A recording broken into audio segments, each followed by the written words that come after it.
Hello kids, हम लोग कक्षा 11वीं एनसीईआरटी रसायन विज्ञान का 7वां यूनिट पढ़ रहे हैं साम्यावस्था। इसके पिछले तीसरे वीडियो में मैं आपको साम्य स्थिरांक के अनुप्रयोग बता रहा था, जिसमें अब हम दूसरे अनुप्रयोग में पहुंच चुके हैं, अभिक्रिया की दिशा का बोध। ठीक है, जैसे आप लोगों ने पढ़ा कि जब अभिक्रिया दोनों दिशाओं में चलने लगती है और दोनों दिशाओं की अभिक्रिया की दर बराबर हो जाती है तो साम्यावस्था आ जाती है। तो किसी परिस्थिति में अभिक्रिया किस दिशा में आगे बढ़ने के बाद वो साम्यावस्था में स्थापित होगा, इसकी जानकारी भी हमको साम्य स्थिरांक से मिल जाएगी। हालांकि पिछले वीडियो में भी हम इसके बारे में काफी कुछ समझ चुके हैं, इसमें भी हम आगे पढ़ेंगे। अभिकारक एवं उत्पादों के किसी अभिक्रिया मिश्रण में अभिक्रिया की दिशा का पता लगाने में भी साम्यावस्था स्थिरांक का उपयोग किया जा सकता है। ठीक है, तो अभिक्रिया किस दिशा में ज्यादा आगे बढ़ेगी साम्यावस्था स्थापित होने पर, उससे पहले। ठीक है, इसके लिए हम अभिक्रिया भागफल यानी कि रिएक्शन कोशेंट Q की गणना करते हैं। ठीक है, तो देखिए Q क्या है? कोशेंट। कोशेंट का मतलब होता है मात्रा, भागफल। ठीक है, तो भागफल यानी रिएक्शन कोशेंट की गणना करते हैं। कैसे करेंगे मैं बताता हूं तो आपको ठीक से समझ में आएगा। साम्यावस्था स्थिरांक की ही तरह अभिक्रिया भागफल को भी अभिक्रिया की किसी भी स्थिति के लिए परिभाषित मोलर सांद्रण से QC और आंशिक दाब से QP किया जा सकता है। तो इस कोशेंट को सांद्रण के लिए निकालोगे यानी विलयन की अवस्था में निकालोगे तो QC लिखेंगे, और अगर गैस की अवस्था के लिए निकालोगे तो QP लिखेंगे। किसी सामान्य अभिक्रिया के लिए A, B, C, D हर एक के यहां पर मोलों की संख्या भी small a, b, c, d से दिया है। तो QC लिखने के लिए जो उत्पाद है उनके गुणनफल और जो अभिक्रिया कारक है उनके गुणनफल दोनों का अनुपात होता है, और इनके जो मोलों की संख्या है उसको इसको घात में लगा देते हैं। तो क्या ये फार्मूला साम्य स्थिरांक के फार्मूले से अलग है? तो फिलहाल तक नहीं है। ये परिस्थिति पर निर्भर करेगा कि ये अलग हो सकता है कि नहीं हो सकता है। यदि QC और KC में से QC बड़ा हो तो अभिक्रिया अभिकारकों की ओर अग्रसित होगी यानी विपरीत अभिक्रिया। अगर QC ज्यादा है KC से तो अभिक्रिया विपरीत दिशा में ज्यादा आगे बढ़ेगी, और अगर KC से QC छोटा है तो अभिक्रिया अग्रगामी होगी, आगे की ओर बढ़ेगी। और यदि दोनों बराबर होते हैं तो अभिक्रिया मिश्रण साम्यावस्था में रहेगी। तो साम्यावस्था के समय जैसा मैंने कहा कि QC और KC बराबर है, क्योंकि आपने जो फार्मूला लिखा है दोनों का मान बराबर है, तो साम्यावस्था में तो बराबर है। लेकिन अन्य अवस्थाओं में जब रिएक्शन अग्रगामी या पश्चगामी होगा तो अग्रगामी होने के लिए QC को छोटा होना पड़ेगा KC से, और वापस यानी विपरीत दिशा में आने के लिए QC बड़ा रहेगा KC से, और बराबर है तो साम्यावस्था में है। तो ये तीन बातें आपको विशेष तौर पर यहां पर ध्यान देनी होगी। ठीक है, H2 के साथ I2 की गैसीय अभिक्रिया पर विचार करते हैं। चलो, H2 के साथ I2 की गैसीय अभिक्रिया, हाइड्रोजन और आयोडीन मिलके 2HI यानी हाइड्रोजन आयोडाइड बनाते हैं। तो 700 केल्विन पर इसका KC जो होता है वो 57 होता है। ठीक है, तो KC जो है 10⁻³ से ज्यादा है और 10⁻³ से थोड़ा कम है, तो मतलब रिएक्शन काफी हद तक आगे बढ़ेगा। दोनों की मात्रा हमको पर्याप्त मिलेगी 700 केल्विन पे। इस बात को ध्यान रखिए पहले तो। ठीक है, कि अगर हम मान लें कि हम हाइड्रोजन को 0.1 मोलर, आयोडीन को भी 0.2 मोलर लेते हैं, तो अब जो है HI जो है 0.4 मिलियन मिला। ठीक है, ये सभी एक निश्चित तापमान पर लिया है। सांद्रता संकेत पर पादांक T का तात्पर्य है कि सांद्रताओं का मापन किसी समय T पर, तापमान नहीं सॉरी टाइम T पर लिया गया है, क्योंकि तापमान को तो कैपिटल T में लेते हैं। ठीक है, ये किसी निश्चित समय पर इसका मापन किया गया। तो उसी निश्चित समय पर केसी या क्यूसी का मान हमको मिलेगा निश्चित समय पर। ठीक है, इस प्रकार अभिक्रिया भागफल क्यूसी अभिक्रिया की इस स्थिति में दिया गया है। देखिए, अब क्यूसी निकालने के लिए एच आई का स्क्वायर, H2 और I2 इनको हमको लिखना पड़ेगा जो कि दिया गया है। इन सभी को आप डाल दीजिए, तो क्यूसी का मान आ गया 8।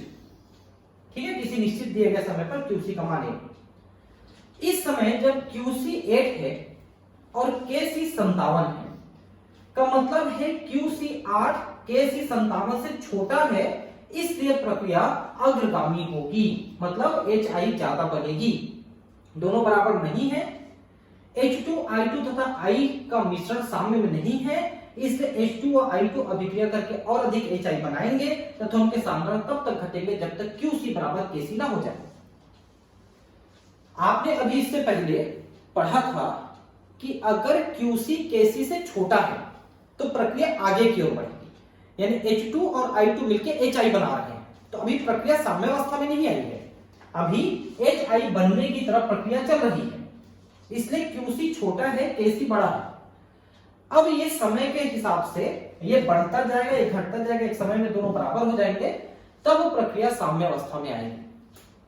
अगर कोई एक छोटा एक बड़ा है तो प्रक्रिया साम्यावस्था में नहीं आएगी।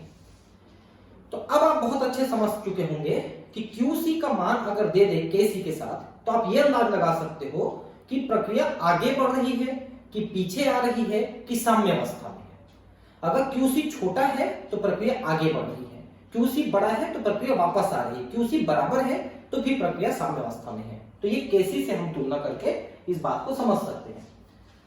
तो अभिक्रिया भागफल QC तथा KC के मानों की तुलना करके अभिक्रिया दिशा का बोध करने में उपयोगी है, ये आप समझ गए। इस प्रकार अभिक्रिया की दिशा के संबंध में हम निम्नलिखित सामान्य धारणा बना सकते हैं। पहला, यदि QC छोटा है KC से तो नेट अभिक्रिया बाएं से दाईं ओर यानी कि अग्र अभिसारित होगा, आगे की ओर बढ़ेगा। अगर QC बड़ा है KC से तो नेट अभिक्रिया दाएं से बाईं ओर यानी कि पूर्वगामी होगा, इधर वापस आएगा। और दोनों अगर बराबर हैं तो अभिक्रिया नेट अभिक्रिया नहीं होगी, यानी कि अभिक्रिया साम्यावस्था में रहेगी। ये देखिए, तो ये तीन ग्राफ आप देख लीजिए, यहां पर QC छोटा है KC से तो प्रक्रिया आगे की ओर जा रही है। दूसरे में QC और KC बराबर हैं तो प्रक्रिया बराबर चल रही है, आगे की ओर पीछे की ओर बराबर चल रही है। जबकि QC बड़ा है तो प्रक्रिया वापस की ओर चल रही है। तो बहुत बढ़िया, ये एक पिक्चर बनाया है, तीनों में आपको बहुत अच्छे से समझाने की कोशिश किया है। अब हम यहां पर पढ़ेंगे उदाहरण। 2A B और C के साथ साम्यावस्था में है, KC का मान इतना दिया है, दिए गए समय में अभिक्रिया मिश्रण का संगठन A बराबर B बराबर C बराबर 3 गुणित 10 की घात -4 मोलर है। मतलब A का मान, B का मान और C का मान सभी की वैल्यू 3.10 की घात -4 है। किस दिशा में अग्रसित होगा? तो आपको पहले QC निकालना है, और QC का मतलब है उत्पाद बटा अभिकारक। ये देखिए, उत्पाद बटा अभिकारक आप रखेंगे और अभिकारक में आपका 2A है, तो इन सब का मान यहां पर रखिए। तो जब मान आप रखते हैं ये 2 बार हो जाएगा, है ना, ये 2 बार हो जाएगा, तो ये कट जाएंगे, सबके सब कट गए। ठीक है, तो QC का मान आया 1, ठीक है, और KC का मान दिया है आपका 0.57, उतना ही दिया था ना, KC का मान, सॉरी, तो 2 × 10⁻³ दिया है। तो ये 1 से कम है, 2 × 10⁻³ 1 से कम है, मतलब QC बड़ा है KC से, यानी अभिक्रिया उल्टी दिशा में चलेगी, इस दिशा में चलेगी अभिक्रिया। तो B और C मिलकर A बना रहे हैं, इस दिशा में अभिक्रिया चलेगी, विपरीत दिशा में अभिक्रिया चलेगी। QC बड़ा है इसलिए विपरीत दिशा में चलेगी। तो आपको मान रखना आना चाहिए कि कहां पर हम किस मान को रखेंगे तो आपका क्या उत्तर आएगा। अगर ये आपको मालूम है तो आप आराम से ये अभिक्रिया का उत्तर निकाल सकते हो।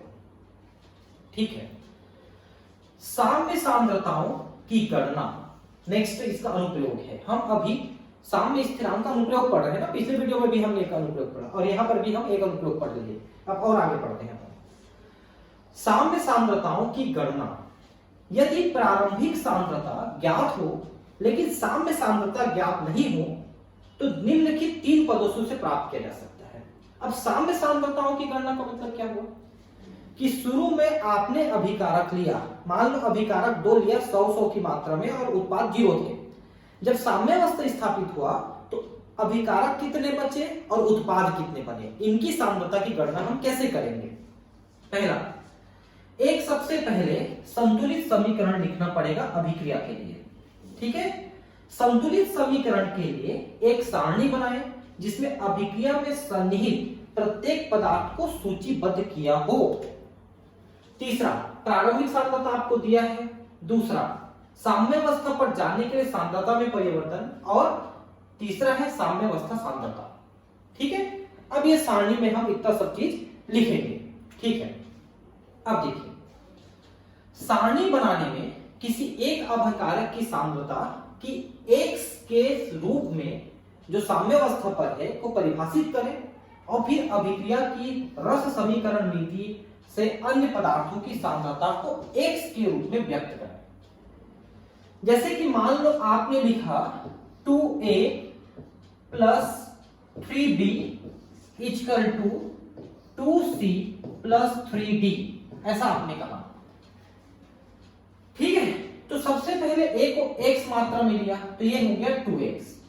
ठीक है, प्लस 3bx जो भी है, तो आगे हम उसके आधार पे इनकी गणना करेंगे, लिखेंगे। अभी मैं आपको एग्जांपल बताऊंगा तो ये ठीक से समझ में आएगा। ठीक है, पद नेक्स्ट है तीसरा पद, x को हल करने के लिए साम्य समीकरण में साम्य सांद्रताओं को प्रतिस्थापित करते हैं। यदि आपको वर्ग समीकरण हल करना हो तो गणितीय हल चुने जिसका रासायनिक अर्थ हो। ठीक है, इसको भी हम करेंगे, चलो रासायनिक अर्थ हो ऐसे गणितीय हल करेंगे। नेक्स्ट, परिकलित मान के आधार पर साम्य सांद्रताओं की गणना करें। ठीक है, अब हम साम्य सांद्रता की गणना करेंगे, इन्हें साम्य समीकरण में प्रतिस्थापित कर अपने परिणाम की जांच करें। चलिए, अब हम इसमें करते हैं इसका एग्जांपल। 13.8 ग्राम N2O4 को 1 लीटर पात्र में रखा जाता है। इस प्रकार साम्य स्थापित होता है, N2O4 से ट्वाइस NO2 बनता है। यदि साम्यावस्था पर कुल दाब 9.15 बार पाया गया दोनों मिला के, ठीक है, तो Kc, Kp तथा साम्यावस्था पर आंशिक दाब की गणना करें। ठीक, तो सबसे पहले हम यहां पर Pv इक्वल टू nRT लेंगे, गैस समीकरण लेंगे, गैस समीकरण।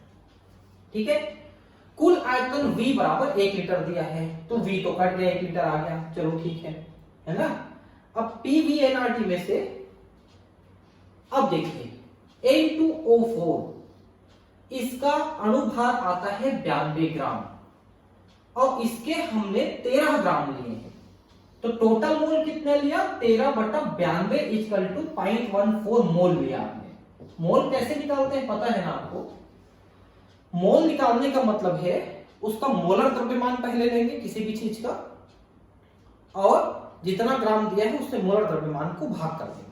जैसे इसमें हमने 13.8 ग्राम लिया है और इसके 1 मोल का द्रव्यमान 92 ग्राम है, तो 13.8 से कितना मोल होगा, तो 0.15 मोल होगा।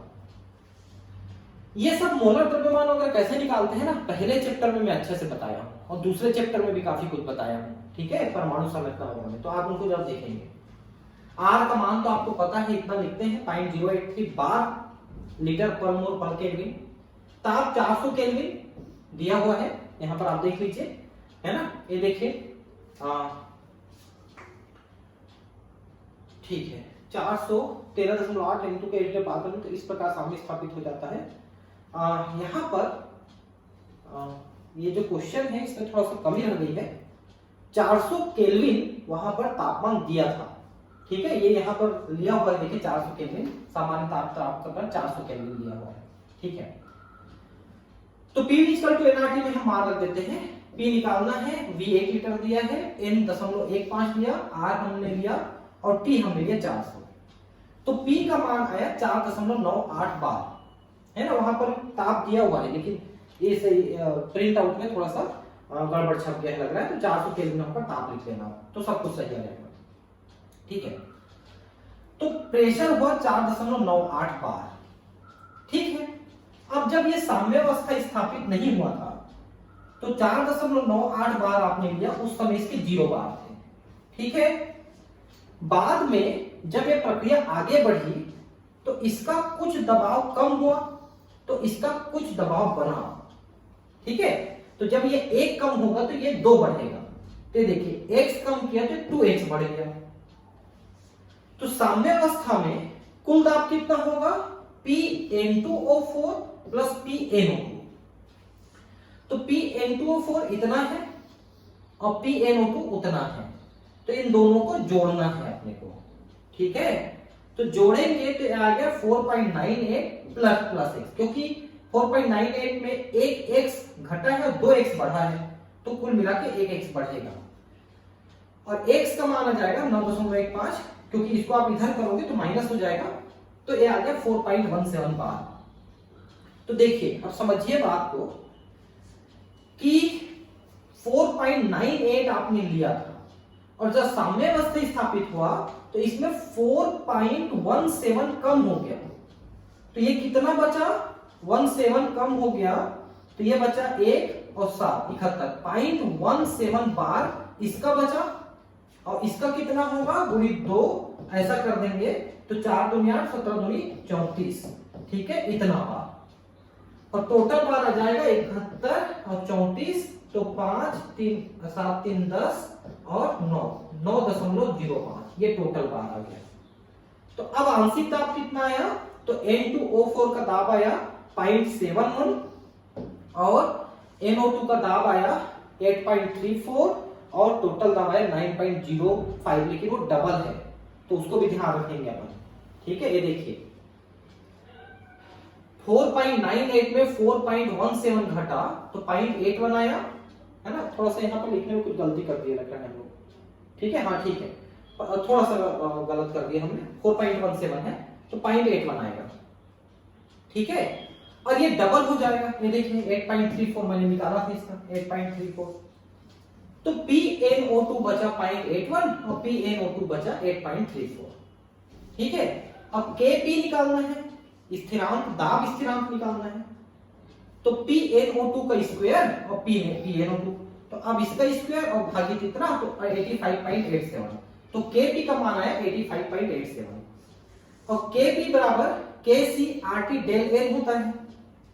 ठीक है, तो अब इसमें डेल N कितना बचा, तो डेल N तो 1 है, क्योंकि एक गैस है, 2 गैस बना और एक गैस यूज हुआ, ये देखिए, है ना, मतलब 2 गैस बना, एक गैस यूज हुआ, तो एक गैस बना डेल N, डेल N का मतलब 1 आ गया वहां पर।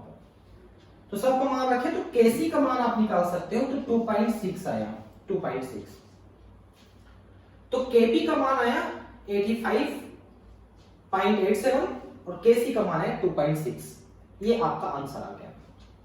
ठीक है, तो बहुत सरल विधि से हमने इसको कैलकुलेट किया।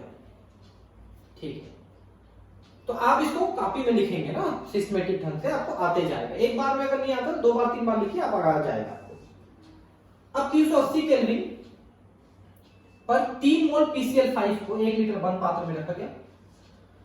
साम्यावस्था मिश्रण का संगठन ज्ञात करिए, Kc का मान दिया है, तो PCl5 ब्रेक होकर PCl3 और Cl2 बनाता है। शुरू में आपने इसके 3 लिए, इसके 0 0 बने, अब मान लो इसमें से x घटा तो इसका x बना, इसका x बना, ये देखिए x घटा तो इसका x और इसका x बना, सबका मान इसमें Kc में रखिए, तो x स्क्वायर भागित 3 माइनस x, यही आएगा ना, ये देखिए x square divided by 3 minus x, और Kc का मान दिया है 1.8।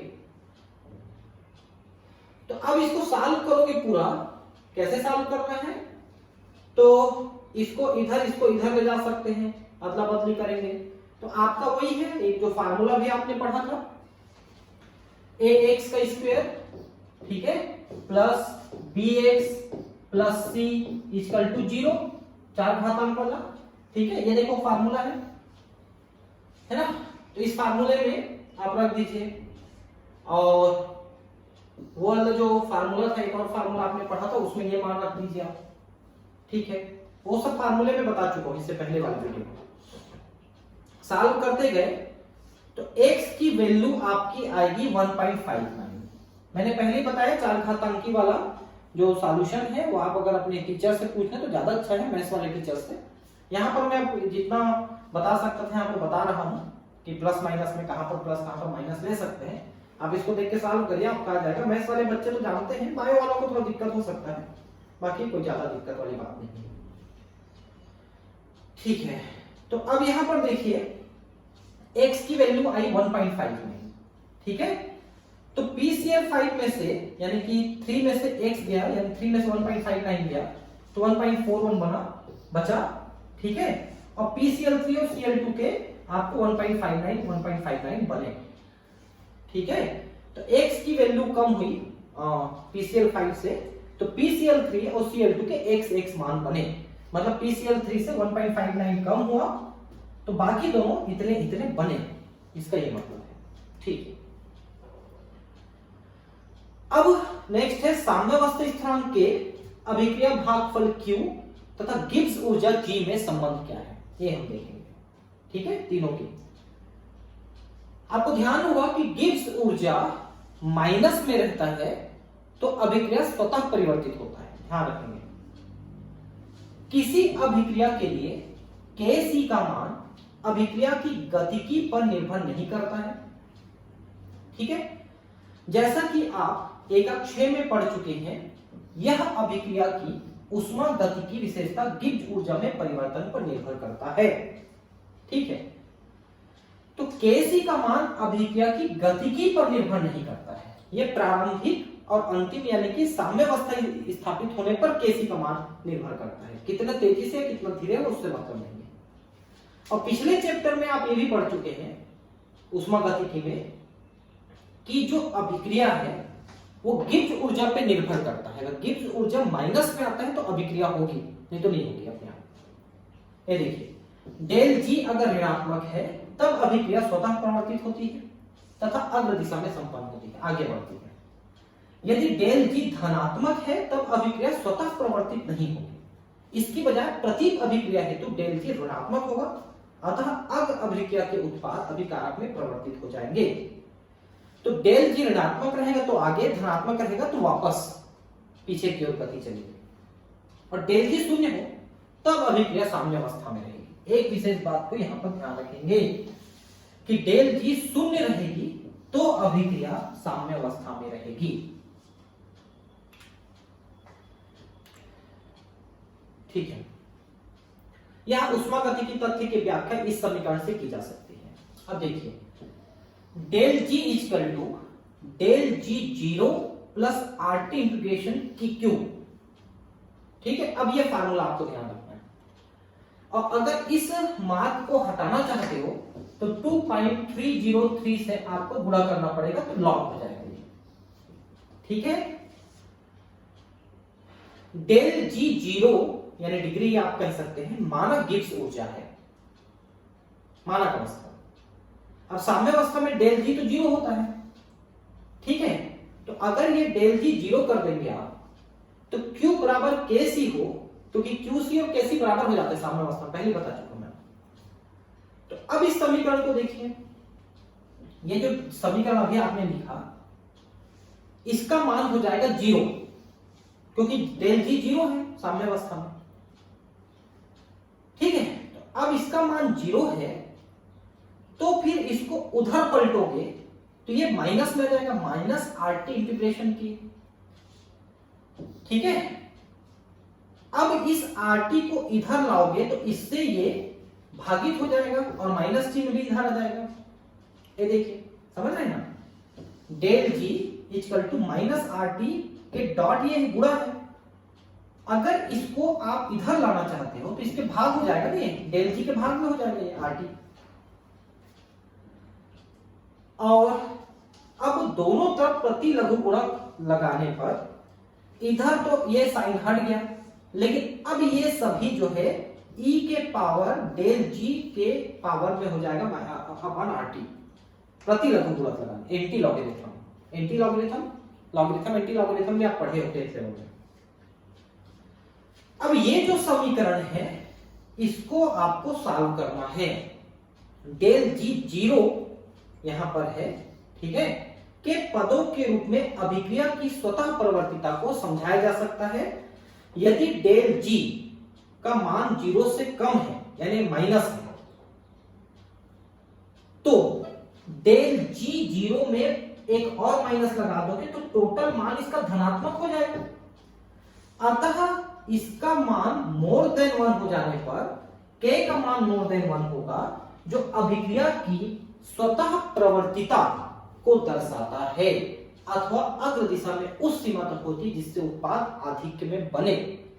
तो टोटल बात यह है कि डेल जी का मान अगर जीरो से कम यानी माइनस में है, तो पहले मैं बता चुका हूं कि डेल जी माइनस हुआ तो टोटल अभिक्रिया आगे बढ़ेगी।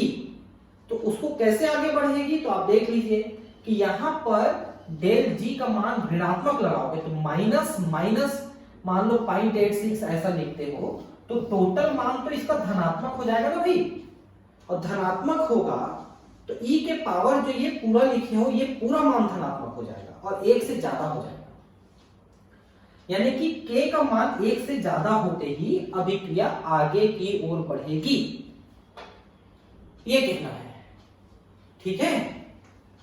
तो डेल जी का मान अब अगर जीरो से ऊपर हुआ यानी धनात्मक हुआ तो यहां पर माइनस और प्लस 0.86 लिख दोगे या 85 लिख दोगे या इस तरह का कोई मान लिख दोगे तो टोटल मान इसका ऋणात्मक हो जाएगा। ऋणात्मक का मतलब के 1 से कम हो जाएगा, तो अभिक्रिया स्वतः परिवर्तित नहीं होगा, वो अपने आप आगे नहीं बढ़ेगा बल्कि विपरीत दिशा में आगे बढ़ेगा,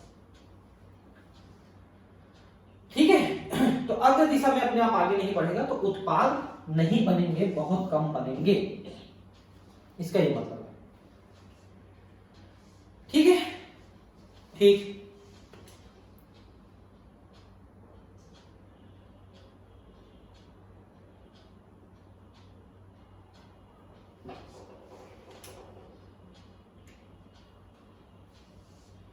उदाहरण 7.1 ग्लाइकोलाइसिस में ग्लूकोज के फास्फोराइलेशन के लिए डेल जी का मान 13.8 किलो जूल पर मोल है। 298 केल्विन पर केसी का मान ज्ञात करें। तो डेल जी का मान प्लस में दे दिया है, ठीक है। तो 298 केल्विन पे क्या होगा देखते हैं। डेल जी का मान 13.8 किलो जूल, तो इसमें 10 के घात 3 से गुणा करोगे तो जूल हो जाएगा, किलो हट जाएगा, यानी किलो मतलब 1000। अब डेल जी बराबर माइनस RT इंटीग्रेशन केसी। अब केसी करेंगे तो इसको इधर ले आते हैं तो फिर माइनस 13.8 गुणे 10 के घात 3 डेल जी हुआ, ठीक है, और गुणा कर देंगे, भाग कर देंगे 8.31 और इंटू 2.98, ये भाग कर गुणा, ये भाग हो जाएगा इससे। अब ये इसका मान आ गया 5.569 माइनस में, और केसी का मान अगर आपको लिखना है तो फिर ई के पावर में आपको ये लगाना पड़ेगा। अब इसको आप सॉल्व करिए, अगर आपको आता है तो ठीक है, नहीं तो कैलकुलेटर सॉल्व करिए और नहीं तो याद कर दीजिए। याद करेंगे तो कितना आएगा 3.81 इंटू 10 टू पावर -3 केसी का मान आ गया। मतलब ग्लाइकोलिसिस में ग्लूकोज के फास्फोराइलेशन में यानी फॉस्फेट जोड़ने में इतना केसी आ रहा है, साम्यावस्था स्थिरांक इतना आ रहा है, जो कि 10 टू पावर -3 से थोड़ा ज्यादा है, यानी प्रक्रिया तो आगे बढ़ेगी, थोड़ी सी आगे बढ़ेगी, थोड़ी सी ज्यादा है, देखिए, ठीक है। उदाहरण 7.11 सुक्रोज के जल अपघटन से ग्लूकोज और फ्रुक्टोज निम्नलिखित अभिक्रिया के अनुसार बनते हैं। सुक्रोज होता है C12H22O11, ठीक है। इसमें आप एक जल के अणु को समाहित कराते हैं तो C6H12O6 प्लस C6H12O6। ग्लूकोज और फ्रुक्टोज का फार्मूला एक ही रहता है, एक में एल्डिहाइड ग्लूकोज में और कीटोन में ग्लूकोज में एल्डिहाइड और फ्रुक्टोज में कीटोन ग्रुप रहता है। तो ये अभिक्रिया मिला। 300 केल्विन पर अभिक्रिया के लिए साम्यावस्था स्थिरांक Kc का मान इतना है, काफी ज्यादा है, देख सकते हैं। तो 300 केल्विन पर डेल जी के मान की गणना करें तो डेल जी का मान होता है -RT इतना, और आप ये मान रख दीजिए, सारा मान दिया है, R का मान दिया है, T का मान दिया है, और इन करके आप Kc का मान रख दीजिए और वो पूरा सॉल्व करिए तो आपको डेल जी का मान आ गया इतना, जो कि बहुत माइनस में है। और डेल जी का मान माइनस में है, इसका मतलब ये है कि वह स्वतः प्रवर्तित प्रक्रिया है। मतलब सुक्रोज जो है टूट के ग्लूकोज फ्रुक्टोज पे अपने आप बनेगा उस परिस्थिति में जो यहां पर दिया हुआ है। ठीक है, अब है साम्य को प्रभावित करने वाले कारक। अब साम्यावस्था को कौन कौन चीजें प्रभावित करती है? तो सबसे ज्यादा प्रभावित करता है तापमान, ठीक है, और दूसरा गैस का दाब, अगर गैस है तो गैस का दाब और तापमान कैसे है? कभी कभी तापमान बढ़ाने से प्रक्रिया आगे बढ़ती है या वापस आ जाती है, पहली तो ये। दूसरा दाब, अगर आप अभिकारक में कोई गैस है उसके दाब को बढ़ाओगे तो उत्पाद ज्यादा बनेंगे, और उत्पाद कोई गैस है उसके दाब को बढ़ाओगे तो अभिकारक ज्यादा बनेंगे। तो विशेष का ताप है, दाब है, सांद्रता है, इनको आप कम ज्यादा करोगे तो साम्यावस्था बदल जाती है। रासायनिक संश्लेषण के प्रमुख उद्देश्यों में से एक यह है कि न्यूनतम ऊर्जा के व्यय के साथ अभिकारकों का उत्पादों में अधिकतम परिवर्तन हो, जिसका अर्थ है उत्पादों की अधिकतम लब्धि ताप तथा दाब की मध्यम परिस्थितियों में हो।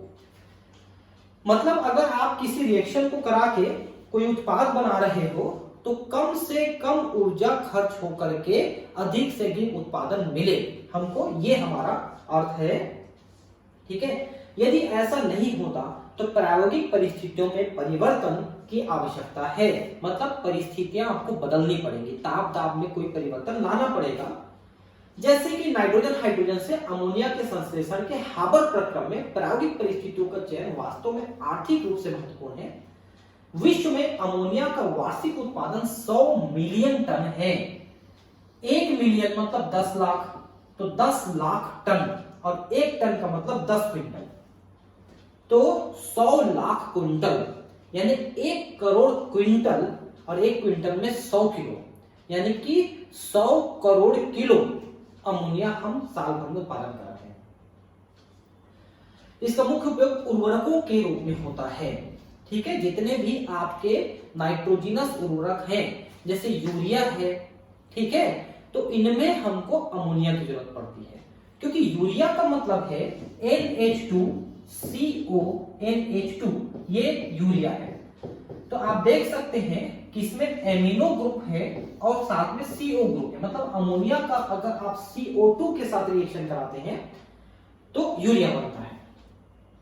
ठीक है, साम्यावस्था स्थिरांक Kc प्रारंभिक सांद्रताओं पर निर्भर नहीं करता है, परंतु यदि साम्यावस्था वाले किसी निकाय में अभिकारकों या उत्पादों में से किसी एक के सांद्रण में परिवर्तन किया जाए तो निकाय में साम्यावस्था नहीं रह पाती है तथा नेट अभिक्रिया पुनः तब तक होते रहती है जब तक कि निकाय में पुनः साम्यावस्था स्थापित न हो जाए।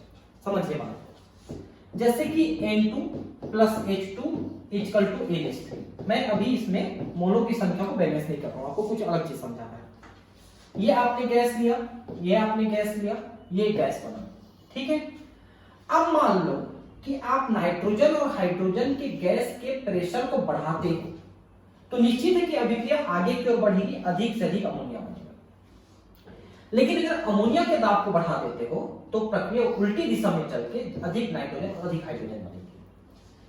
तो आप क्या करोगे पता है, आप इनकी दाब को बढ़ाओ या ना बढ़ाओ, इसको आप यहां से हटाते रहो। तो अगर अमोनिया वहां से हटता रहेगा तो उसकी तुलना में नाइट्रोजन और हाइड्रोजन का दाब हमेशा ज्यादा रहेगा।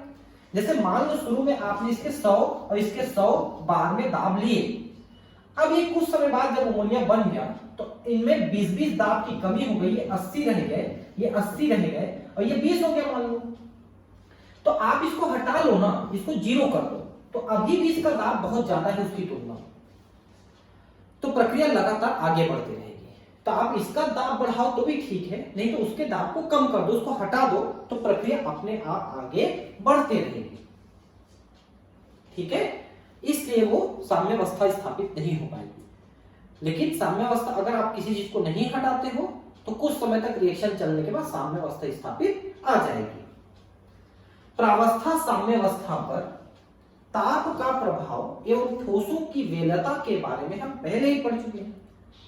तो वे अभिक्रियाएं जो ऊष्माक्षेपी है, उन अभिक्रियाओं में अगर ताप बढ़ाते हो तो अभिक्रिया धीमी हो जाएगी, और ताप घटाते हो तो अभिक्रिया तेज हो जाएगी, क्योंकि ऊष्मा निकल रही है तो उसको लेने वाला वातावरण ठंडा है तो आसानी से ले लेगा। लेकिन अगर वातावरण ऑलरेडी गर्म है तो जो ऊष्मा निकल रही है उसको वातावरण आसानी से नहीं लेगा, इसलिए प्रक्रिया बहुत तेजी से आगे नहीं बढ़ पाएगी इस तरह से। और ऊष्मा शोषी के उल्टा हम यह भी देख चुके हैं कि ताप का परिवर्तन किस प्रकार होता है। यह भी बताया जा चुका है कि किसी ताप पर यदि अभिक्रिया के साम्यावस्था स्थिरांक का मान ज्ञात हो तो किसी प्रारंभिक सांद्रण से उस अभिक्रिया के अभिकारकों एवं उत्पादों के साम्यावस्था में सांद्रण गणना की जा सकती है। ठीक है, तो अगर साम्यावस्था स्थिरांक पता हो, प्रारंभिक सांद्रता पता हो, तो अंतिम सांद्रता भी आप निकाल सकते हो, या कोई भी दो चीजें दी जा चुकी हैं तो तीसरी चीज आप कैलकुलेट कर सकते हो। आपके पास कई फार्मूले हैं कैलकुलेट करने के लिए। यहां तक कि हमें यदि साम्यावस्था स्थिरांक का ताप के साथ परिवर्तन नहीं भी ज्ञात हो तो नीचे दिए गए ली शटालिए सिद्धांत की मदद से परिस्थितियों के परिवर्तन से साम्यावस्था पर पड़ने वाले प्रभाव के बारे में गुणात्मक निष्कर्ष हम प्राप्त कर सकते हैं। ली शटालिए, हिंदी में ली शटालिए लिखा था, इंग्लिश में ले चैटलियर लिखा था, ले चैटलियर। ठीक है, तो उन्होंने भी कुछ नियम यहां पर बना दिए हैं जिसके आधार पे हम साम्यावस्था पे प्रभाव को अध्ययन कर सकते हैं किसी चीज के परिवर्तन के। इस सिद्धांत के अनुसार किसी निकाय की साम्यावस्था परिस्थितियों को निर्धारित करने वाले कारकों सांद्रण, ताप एवं दाब में से किसी में भी परिवर्तन होने पर साम्यावस्था उस दिशा में अग्रसर होती है जिससे निकाय पर लगाया हुआ प्रभाव कम अथवा समाप्त हो जाए। अगर आप कहीं पर ताप, दाब ये सब कंसंट्रेशन को बदल देते हो तो अभिक्रिया उस दिशा में चलेगी जिससे वो बदला हुआ प्रभाव वापस न्यूट्रलाइज हो जाए, उस प्रभाव को एडजस्ट कर ले, उस दिशा में आगे बढ़ जाएगा।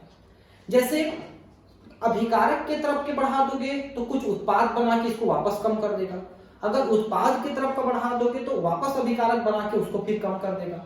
तो जिधर का बढ़ाओगे उसको कम करने के लिए प्रक्रिया उससे आगे बढ़ जाएगी, उधर बढ़ जाएगी या इधर बढ़ जाएगी, उसका ये मतलब है। यह भी भौतिक एवं रासायनिक साम्यावस्थाओं में लागू होता है। एक साम्य मिश्रण के संगठन को परिवर्तित करने के लिए अनेक कारकों का उपयोग किया जा सकता है। अब देखिए, निम्नलिखित उपखंडों में हम साम्यावस्था पर सांद्रण, ताप, दाब, उत्प्रेरक के प्रभाव पर विचार करेंगे।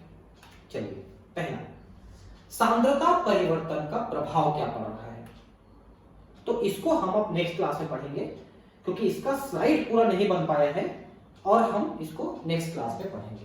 Thank you, bye.